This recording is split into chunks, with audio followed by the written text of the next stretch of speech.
Xoş gördük. Mərhəmətli və rəhimli olan Allahın adıyla başlayıram. Bugünkü mövzumuz İslam dinində ən böyük günahlardan biri qohumluq əlaqələrini kəsmək haqqındadır. Qohumluq əlaqələrini kəsmək və bu günahın ən böyük günahlardan olmasının meyarı əlbəttə ki, Quran-ı Kərimin aşkar ayələri və Peyğəmbər əleyhissalamın bu əməli onun ən böyük günah içərisində göstərməsidir. Bu, insanın əsasən qan qohumları ilə, özdə birinci dərəcəli qan qohumları ilə bağlılığın kəsilməsini ifadə edir. Bu bağlılıq İslam dilində, ərəb dilində sil-i rəhim adlanır. Silə bağlılıq, əlaqə, rəhm isə ana bətninə deyilir və bildiyimiz kimi bu da təsadüfən deyil, ana bətni ifadəsi işlənməyi bu məfhumun adında onun birinci dərəcəli qan qohumları ilə bağlı olması deməkdir. Yəni bildiyimiz kimi insanın dünyəvi təfəkkürə və qanunlara görə iki qohumluq növü vardır. Bunlar qan qohumluğu və nicahdan yaranan qohumluqdur. İslam dini və şəriətinə görə isə 4 növ qohumluq əlaqəsi var. Bunlar qan qohumluğu, nicahdan yaranan qohumluq, süd qohumluğu və mənəvi qohumluqdur. Deməli, qan qohumluqları da özü iki yerə bölünür. Bunlar deməli, birinci dərəcəli qan qohumluğu və ikinci dərəcəli qan qohumlardır. Birinci dərəcəli qan qohumlarına insanın anası, atası, bacısı, qardaşı, babası, nənəsi, əmisi, dayısı və bibisi, xalasıdır. Bunlar birinci dərəcəli qan qohumlardır və onlarla əlaqənin kəsilməsi bu günahın əsas məğzini təşkil edir ki, əsas da bu günahın böyük olmasının səbəbi bu bağlılığın qırılmasıdır. Bildiyimiz kimi bu bağlılıqda insan rol oynamır. Bu bağlılığı yaradan Allahdır. Heç kim valideynlərini özü seçmir. Deməli, özü seçmədiyi kimi də bu ilahi təqdir, istəklə bağlıdır ki, Allah Taala bu bağlılığı onun üçün müəyyənləşdirmişdir. Sonrakı 3 növ bağlılıq, nicah, süd qohumluğu və mənəvi qohumluqda ola bilsin ki, o insanın müəyyən qədər rolu vardır. Lakin qan qohumluğu sırf ilahi təqdirdir, yəni insanın burada heç bir rolu yoxdur. İkinci dərəcəli qan qohumları isə sadaladığımız qohumları, məsələn, bacının, qardaşın, əminin, dayının, xalanın, bibinin uşaqlarıdır ki, bunlar isə birinci dərəcəlidən daha sonra gəlir. İkinci dərəcəli qan qohumluq bu nicahdan yaranan qohumluqdur. İnsanın bir kişinin bir qadın ilə ailə həyatı qurması və onun bacısı, qardaşı, anası, qadının atası da onun üçün qan qohumu sayılır və bunlar nicahdan yaranan birinci dərəcəli qohumluqları əhatə edir. Üçüncü süddən yaranan qohumluqdur. Bu da bir qadının bir nicah müddətində 2 yaşa qədər uşağa verdiyi, öz uşağına və digər uşağa verməsi nəticəsində bu qohumluq yaranır.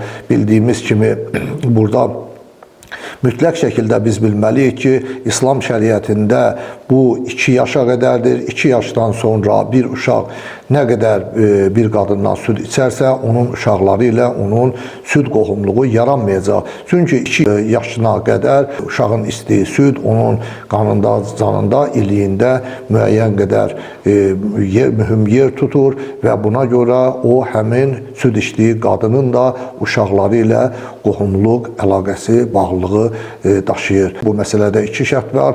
Onun biri 2 yaşına qədər olmaq, uşağın 2 yaşına qədər olması. İkinci şərt isə qadının bir nicah müddətində verdiyi südlə bağlıdır.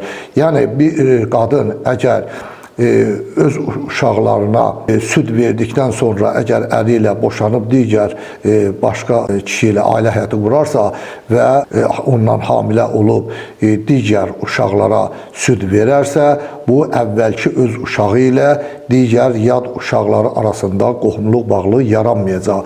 Burada şərt mütləq surətdə bir nicahda olan müddətdə, yəni bir evlilikdə yaranan, üzr istəyirəm, süddən söhbət gedir ki, həmin süd qadının həm övladları, həm də digər övladları ondan süd içərsə, bu süd qohumluğu yaranır ki, burada südün miqdarı da önəmli yer tutur. Əhl-i-Sünnə məzhəbinə görə 5 dəfə, Cəfəri fiqhinə görə isə 15 dəfə doyumluq 2 yaşına qədər uşaq süd içməlidir ki, həmin qadının digər uşaqları ilə qohumluq əlaqəsi yaransın.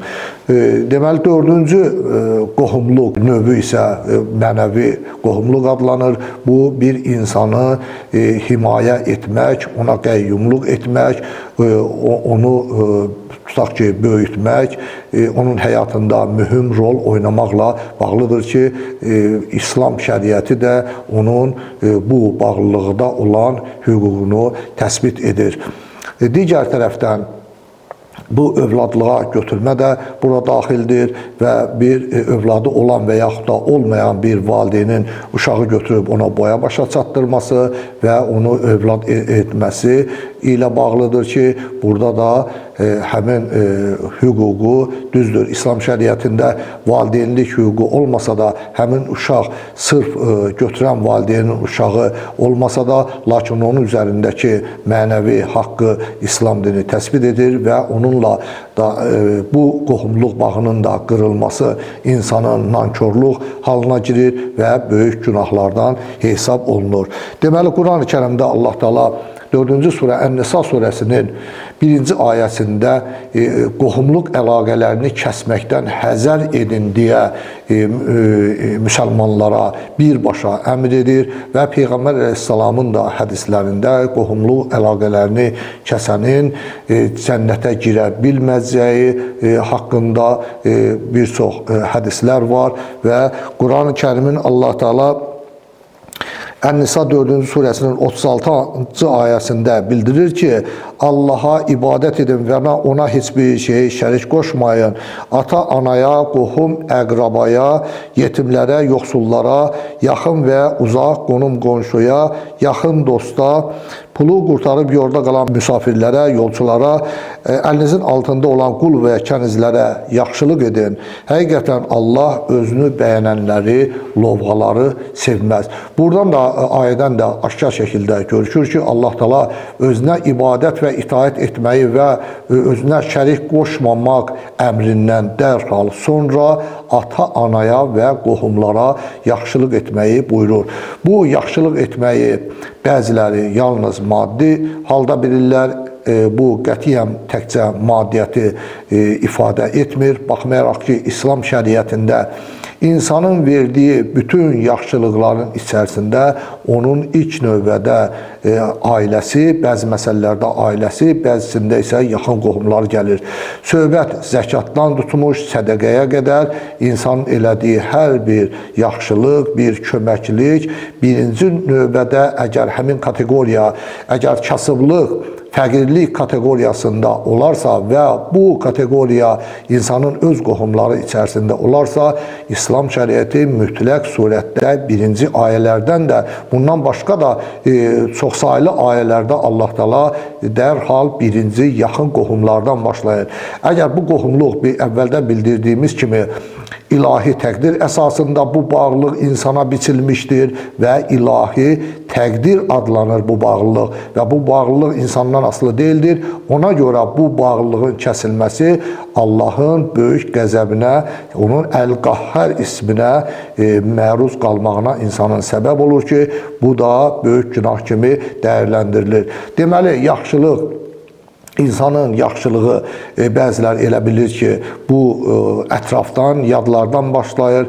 Yaxşılıq deyilən şey mütləq surətdə birinci evin içərisindən başlamalıdır. İnsanın, Peyğəmbər əleyhissalamın da buyurduğu kimi, insan yaxşılığı birinci öz ailəsinə etməlidir. Xalqımızda da belə bir deyim var. Əvvəllər deyirdilər ki, o insandan heç atası da, anası da xeyir görməyib. Bu, boş-boşuna deyilən bir söz deyil. Bizim xalqımızın gözəl deyimlərindən biridir. Həqiqətən bir insan öz ailəsinə qarşı yaxşı deyilsə, o başqalarına qarşı heç vaxt yaxşı ola bilməz. Əgər olunursa, müəyyən qədər yaxşılıq olunursa, bu mütləq surətdə müəyyən məqsəd və məram xarakteri daşıyır ki, burada da səmiyyətdən söhbət gedə bilməz. Deməli, qohumlarla bağlılığın özünün sərhəddi vardır. Bu yalnız ilahi Allah və onun qaydaları, qanunları ilə əlaqədardır. Onların pozulması, onların əksinə fəaliyyət göstərilməsi, yəni Allah Teala bir kafir qohumla belə əlaqələrin kəsilməsini yasaqlayır. Əgər o kafir insanın imanına, onun ailəsinə ziyan gətirmirsə. Deməli, bağlılığın özünün sərhəddi vardır. Bu sərhəd yalnız bu halda mövcuddur. Yəni bir insanın ətrafda Allaha və onun Peyğəmbərinə qarşı ayədə də belə keçir. Allaha və onun Peyğəmbərinə qarşı düşmənçilik edənlərlə onların dostluq etdiyini görməzsən. Həqiqətən də bu dostluq, bu əlaqə yasaqlanmışdır. Həmin kafir əgər Allaha qarşı, şəriətə qarşı, dinə qarşı müəyyən bir fəaliyyət göstərirsə, cəmiyyətdə pozğunluqların, əxlaqsızlıqların yayılması yönümündə müəyyən fəaliyyət göstərirsə və həmin fəaliyyət qohumun evinə də sirayət edirsə, bu zərəri, onun təhlükəni hiss etdiyi təqdirdə həmin qohumla əlaqələrini kəsə bilər. Bundan başqa heç bir halda qohumlarla əlaqələrin kəsməsi təsdiq olunmur. Bundan başqa qohumlarla əlaqənin kəsilməsinin həm dünyavi, həm də axirət zərərləri vardır.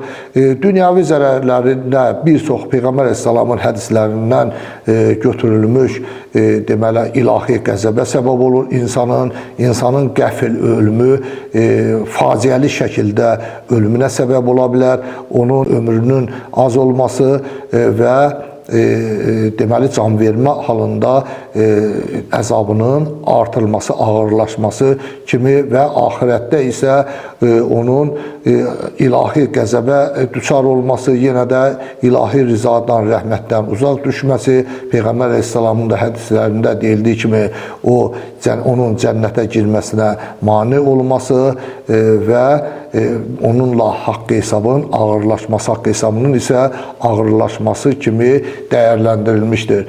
Göründüyü kimi qohumlarla, hörmətli izləyicilər, əsasən də birinci dərəcəli qohumlarla bunlar təkrar edirik ki, insanın atası, anası, bacısı, qardaşı, nənəsi, babası, dayısı, əmisi və bibisi, xalasıdır.